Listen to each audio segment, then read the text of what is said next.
Today we'll be recreating this effect which Iman Gadzhi used in one of his videos. It's from a video called 7 Steps to Unf Your Life. Let's start off by creating a new composition. Let's call it main, and now let's create a new solid. Let's duplicate it 5 times. Now let's rasterize these and rename them so that we know which wall is which. So left wall, right wall, ceiling, floor, and back wall. Don't worry about them being black for now, because that's something we're going to fix later. Let's create a new camera. 2-node camera works. Camera 1, okay. Let's turn these into 3D objects. And now we need to turn these walls into a room. Enable this option, which will toggle the transparency grid so that we see the background. Basically, you use these functions to create a wall. So this is the left wall, this is going to be the right wall. Disable these layers in the background. Let's continue doing this for the rest of the layers. And now the ceiling.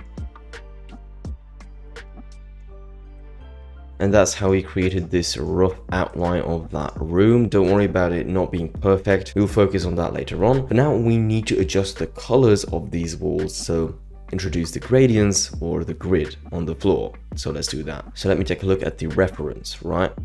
So I'm going to start off with the left wall, because it's the first one right here. So basically light blue, dark blue gradient. I think there's a little bit of noise happening here. So let's go inside the left wall. Let's go to effects and let's introduce a gradient ramp. Let's use the color picker tool. I've got this on my second monitor. Let's rotate this. And I'm also going to apply this noisy vignette effect. I'm actually going to use Lumetri color. Okay, that looks good. Let's copy these and paste them onto the right wall.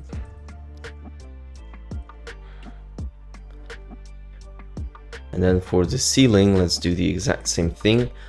But we'll need the gradient ramp to start over here, so let's just reset these position factors and adjust them manually.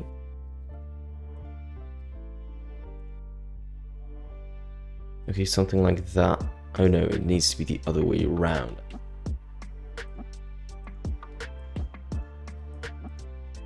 Okay, for the background, let's do the exact same thing. However, it needs to be a little more subtle. Let's paste these effects into here. Now we need to reverse the gradient effect. So the dark side needs to be here and the bright side needs to be here. We can do that by simply replacing the colors, just like so. And in order to make this a little more subtle, let's just adjust the position factors again.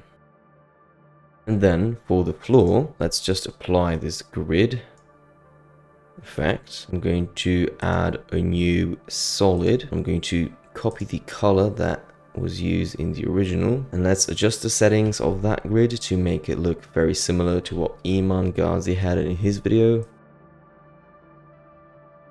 Let's pre-compose these and then go to vignette. Now basically I'm going to copy this layer. I'm going to apply the same vignette onto it, so it's going to look like that. I'm going to create a circular mask. It doesn't need to be perfect. Let's invert it. And then let's increase the feather significantly. We can also pre-compose this again and apply the noise effect. Let's go back to the main composition and let's reposition this now that we can see everything. The camera will be positioned sort of like this, roughly like this, okay? I'm using the 1, 2, 3 button in order to maneuver the camera, and we need the floor layer to be a little bit more extended into the front here. You can either make this floor layer bigger, but that's gonna bring the quality down, or we can actually rotate it, then bring the scale up, and then adjust the position. Now that we've got this room figured out, It looks good, I like it. By the way, I don't know if I mentioned this, but you can receive the project file for this project by subscribing to my newsletter. Read the instructions to receive it in the pinned comment down below. We're going to focus on creating this animation, which says 30 days. And we also have this hourglass right here. So the hourglass rotates, the box expands to the sides. I'm just going to use this hourglass icon I was able to find on Pixabay, and I'm just going to edit it slightly in Photoshop in order to make it look super similar to this one right here. First of all, I'm going to get rid of these bars on the sides. I'm just going to use the selection tool right here to do that. Same goes for the other side.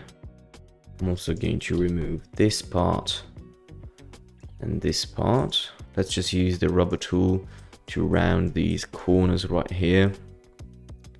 Doesn't need to be super precise. Now I'm going to adjust the color balance to make it blue. This middle part is gray. So let's select that area. So now we can go to colors and decrease the saturation for this area. You can also decrease the brightness just a little bit. And now I'm just going to hit Ctrl+Shift+I in order to invert this. Then I'm going to go to brightness.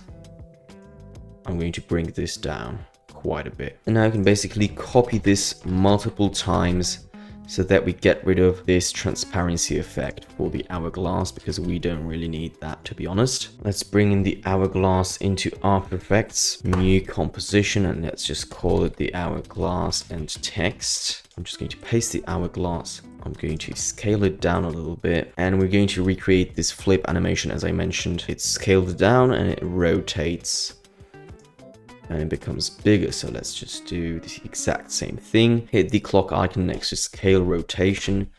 Great. Now let's just move it a little bit further away. Let's rotate it like a few hundred degrees, and let's bring the scale down significantly. Let's easy ease those keyframes. Select them, hit F9, select this, click onto that, and select this in order to enable motion blur. For our hourglass, I'm going to close this composition, even though it was supposed to be hourglass and text. I'm just going to create a new one. Hourglass and text 1. Okay. Going to drag over the initial one here, which will pre-compose this because I was having trouble with pre-composing it manually. Bring this up a little bit, and let's bring the scale down just a bit. I think that looks good, to be honest. First of all, I'm going to start with the text itself, actually. So let's just enter the text in here. I'm going to turn off this transparency background because that's not going to help us for now. 30 days. I think that he used Montserrat. Bold. Probably, yeah. I'm pretty confident that that's Montserrat. Yeah, that's Montserrat for sure. Let's hit V for the repositioning tool, and let's align it center. And now using the rounded rectangle tool, we're going to create the background for the text, just like so. I introduced the gradient colors here, just like so, for the fill and for the stroke. Okay, so let's increase the roundness right here. Now for the width of that stroke, we need to increase it slightly. Now that we've got that figured out, I'm going to go to the shape again, and in the gradient fill, I'm going to decrease the start point and increase the end point. So now in order to animate this box and the text, let's start off with the box. Let's just select it. Let's just move a few frames forward. Now at this point, I'm going to enable keyframing here. Let's go back to the timeline. Bring it back, disable the proportional scale down option, whatever that is. That will basically allow you to only impact the width of that box. Again, we will hit F9 in order to easy ease those keyframes. And I'm also going to allow for motion blur. But now let's focus on animating the text, because that looks a little weird, you know. I think Iman's editor simply created a mask and increased its feather, because you can see a little bit of those letters being outside of that box. So perhaps we'll do the exact same thing. Make sure you do have the text selected, and let's just create a simple mask, just like so.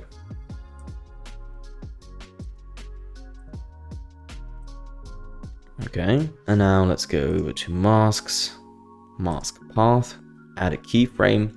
move out a little bit until the entire box has unfolded. And let's bring these out a little bit. Out to the sides. Okay. First of all, I'm going to decrease the expansion significantly, and I'm going to increase the feather quite a lot. Okay, now if I play this back, that looks surprisingly good. We still need to play around with the keyframes. I'm going into this graph editor right here. And now you need to make sure that you're editing the speed graph, not the value graph, the speed graph, okay? And now I'm going to simply select this last keyframe and now bring it to the left, just like this.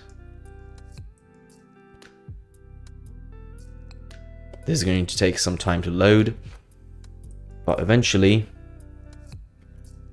it's going to look super smooth. Don't worry about the text for now, actually. Let's do the exact same thing for the hourglass. So let's go inside and let's open the transform window. We've got those transform keyframes here. Select those, go to graph editor, and just do the exact same thing to the left.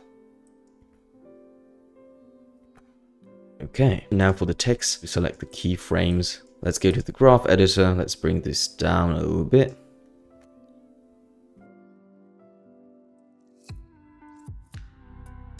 And I'm also going to decrease the feather right here. So something like 24.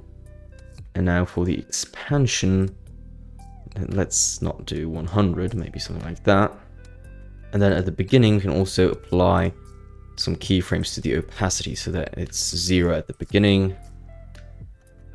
There's a drop shadow behind the text, surely. I'm not sure whether there's a drop shadow behind the hourglass, maybe a subtle one. I'm going to select these two layers with the text and the box, hit Ctrl-Shift-C, pre-compose, drop shadow, drag it over here. I'm actually going to enable transparency, and the shadow here was quite noticeable. So let's increase the opacity of that shadow. Let's increase the softness quite a little bit. Then for the hourglass, let's do the exact same thing, but not really. So I'm just going to copy this, and I'm going to decrease the opacity and the softness. Now let's go to the main sequence. Let's go to project, and let's just drag over this hourglass and text object. Let's turn it into a 3D layer. We need to enable motion blur for that. Let's scale that down. And let's bring it totally to the front. It needs to be right in front of everything. Let's just take a look at what this is going to look like. Nice. Slick. I like it. The next thing we've got to create is basically the characters, and I'm afraid this is going to be the hardest part, but don't worry, we're gonna do it. I'm actually wondering, where does Iman's editor, or editors, because he's got multiple editors, where do they grab these characters from? I have no idea. Basically, I did some very quick research. I wasn't able to find anything, so I'm going to try to create these myself using the pen tool. I know that's very inefficient, but hey, I want this to be really, really close to the original. Let's hit Ctrl-N. I'm actually going to hit Ctrl-K. I'm going to replace the height with the width and the width with the height, which will create this vertical layer for us. That way the resolution of the character will be a little bit better. So let's use the pen tool and let's cook, I guess. I'm not going to be commenting over this all the fucking time because that doesn't make sense. Instead, I'm just going to give you a short tutorial. So basically you just create a mask.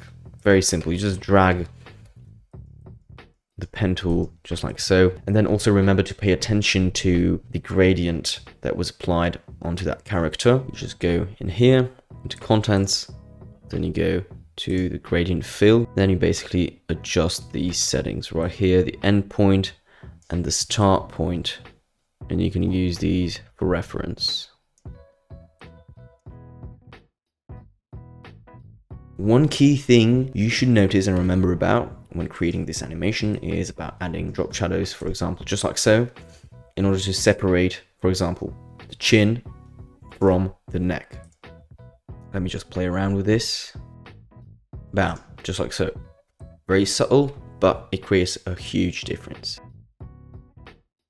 I'm also using the 4-color gradient in order to create multiple gradient areas. For example, here, if I've got the jacket, I can simply create a few areas. First one's going to be here. Second one going to be here. Third one is going to be here. And then the fourth one is going to be here.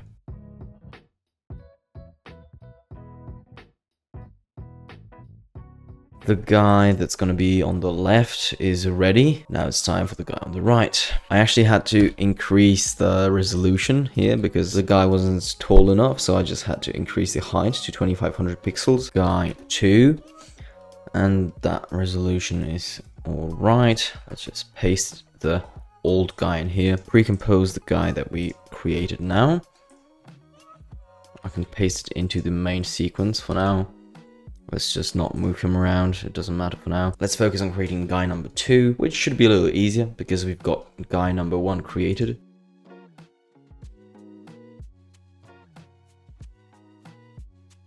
Okay, the second character is done, so we can also select everything. Pre-compose that. Guy number 2, okay. Copy it, copy the guy. Paste it into the main sequence. Wonderful. First of all, they need to be 3D layers, so let's put them beneath the camera. Let's turn them into 3D objects. We need to make these guys way smaller. And this one is way closer. And let's decrease the scale. Okay, so this is the end point. So we've got the end point of our animation figured out. Now the next step, we need to figure out the beginning. Then we also need to add the shadows behind the characters, because if you notice, there's a shadow here, for example, here as well. So we need to work on that. Zoom out.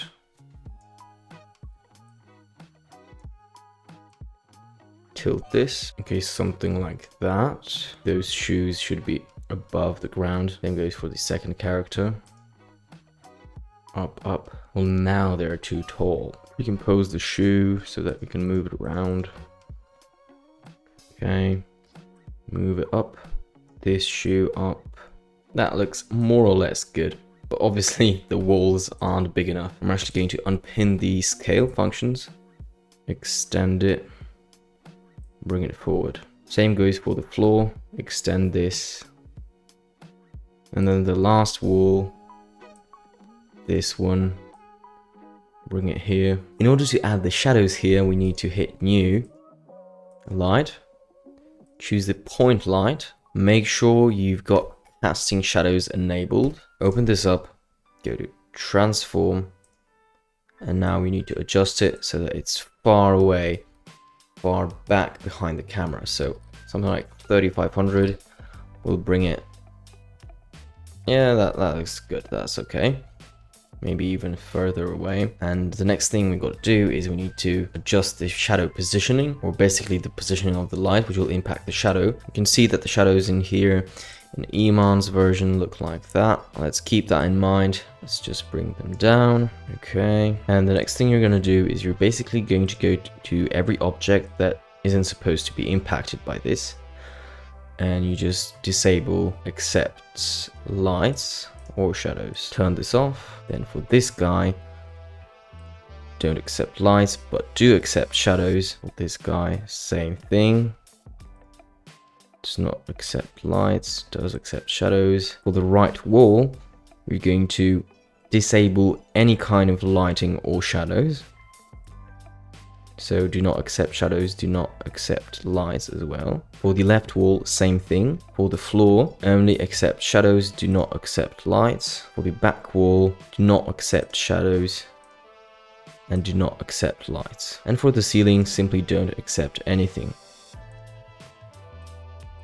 Now we've got the shadows ready behind our characters, but you know, they're a little bit too harsh and it's too much, so we need to adjust settings. You can do that by adjusting the shadow darkness, and you can impact the blurriness of the shadow by adjusting the shadow diffusion, basically. And the next thing is that Iman's editor also applied this sort of black area beneath the characters using the ellipse tool.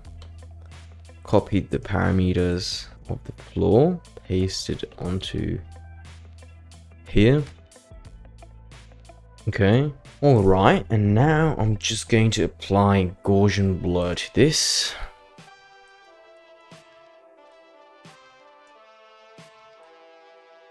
Let's lower the opacity on this.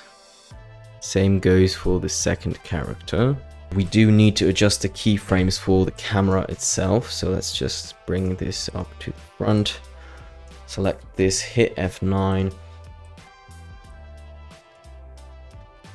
That's a little bit too quick, so let's just move it out. In order to recreate the animation of those hands moving right here, just like so, and some basic movement. And in order to create that animation, we're going to use the puppet tool right here. And now let's first of all select the object we're going to be animating, the person or the character in this case. And let's just create a few of these puppet points. 1, 2, 3, 4, etc. Make quite a few of those, even in areas you won't be animating. Let me just unfold these puppet pins so that I've got access to these keyframes. And now somewhere around here we want them to bend, just like so. So this one is going to be like that. And then this hand is going to go like so.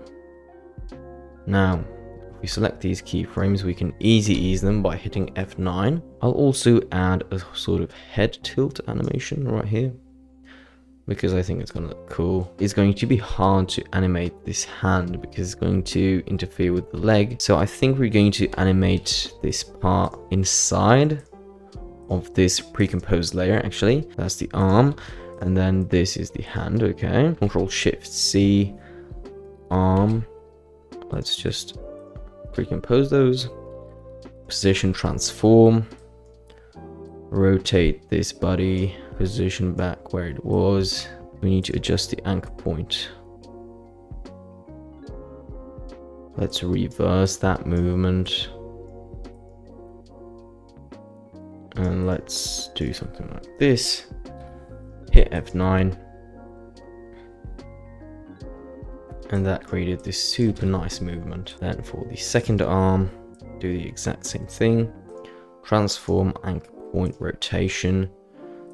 And rotate it maybe to the opposite side, maybe to the back, sort of. So to say, yeah, something like that. I'm going to hit F9. Let's see what that does. We did it. Thanks for watching, guys.